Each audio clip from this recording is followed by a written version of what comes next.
Oh my God, Rings of Power.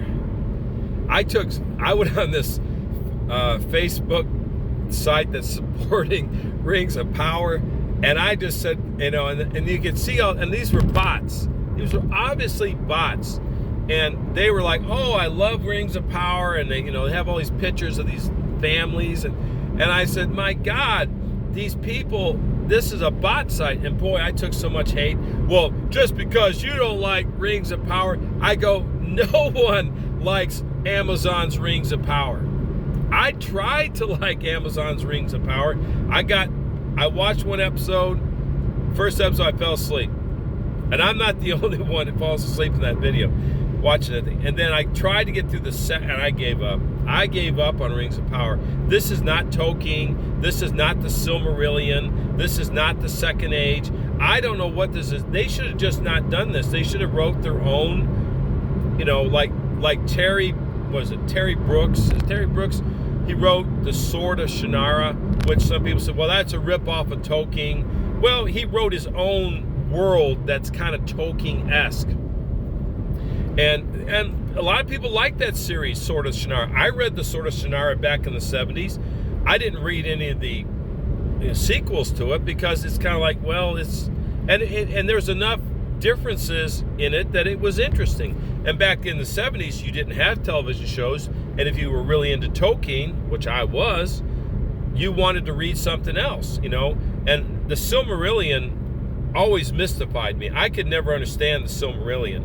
The Silmarillion's like a history book of Middle-earth. And, I mean, you could read parts of it, but some of it was so boring, I just, it just didn't have the power of Lord of the Rings, And, of course, I read The Hobbit, and there were, I've never read some of the newer ones. Well, they were new to us. Like the Children of Her, which I hear is pretty good, which I might give that a try. I was looking for my old copy of the Silmarillion. I can't find it.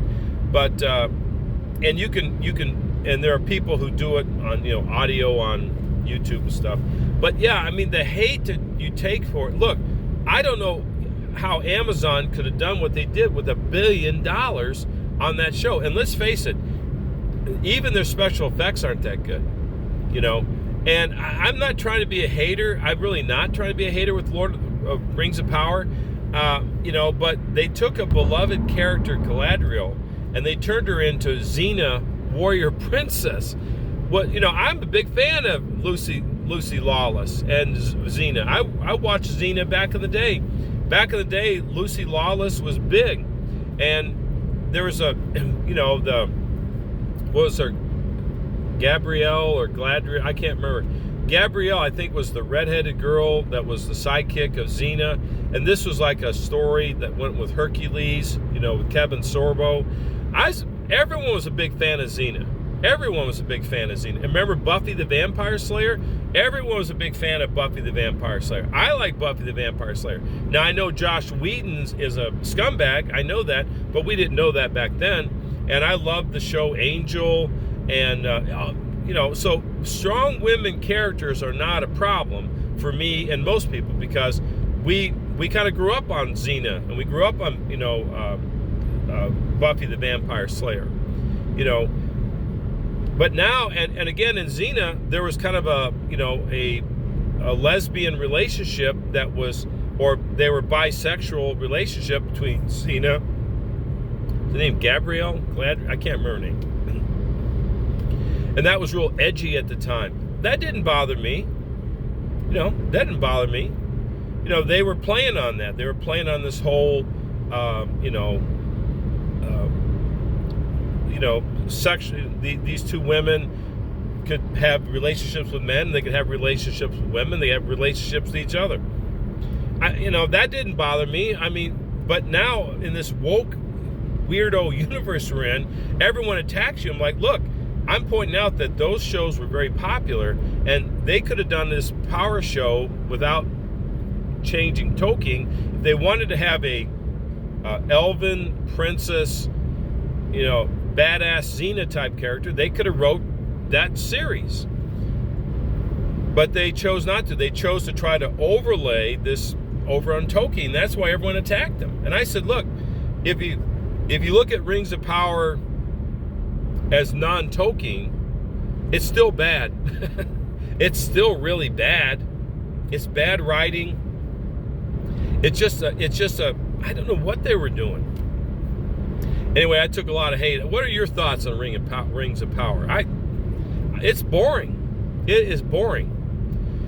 You know, I guess I'll just have to watch an episode of what my all-time favorite junky 70s, 80s sci-fi movie, Hawk the Slayer. I mean, Hawk the Slayer is 10 times the movie of Rings of Power. So if Jack Palance is in that, I think you can see it for free online. So watch Hawk the Slayer, and you'll see what I'm talking about. And they have elves in it. There's an elven guy in it. So that Hawk the Slayer was kind of a Tolkien ripoff, but they didn't make it Tolkien, but you could see there's some. To me, Hawk the Slayer was kind of like set like centuries after this is not ever stated, but I think that's kind of implied in it, that this is like hundreds or thousands of years after Aragorn and Gondor and all that, and this is like the last remnants of magic and elves and stuff.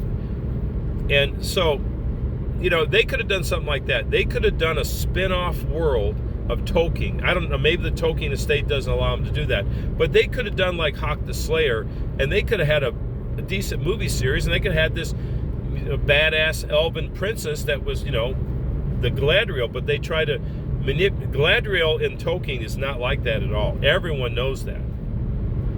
And they're trying to change that character, and I'm like, Galadriel is this kind of ethereal, super sorceress elven princess that by the power of her mind and her beauty and her wisdom, she can control things. That's my thoughts on Rings of Power, which in my opinion was an unmitigated disaster for them. But they won't learn.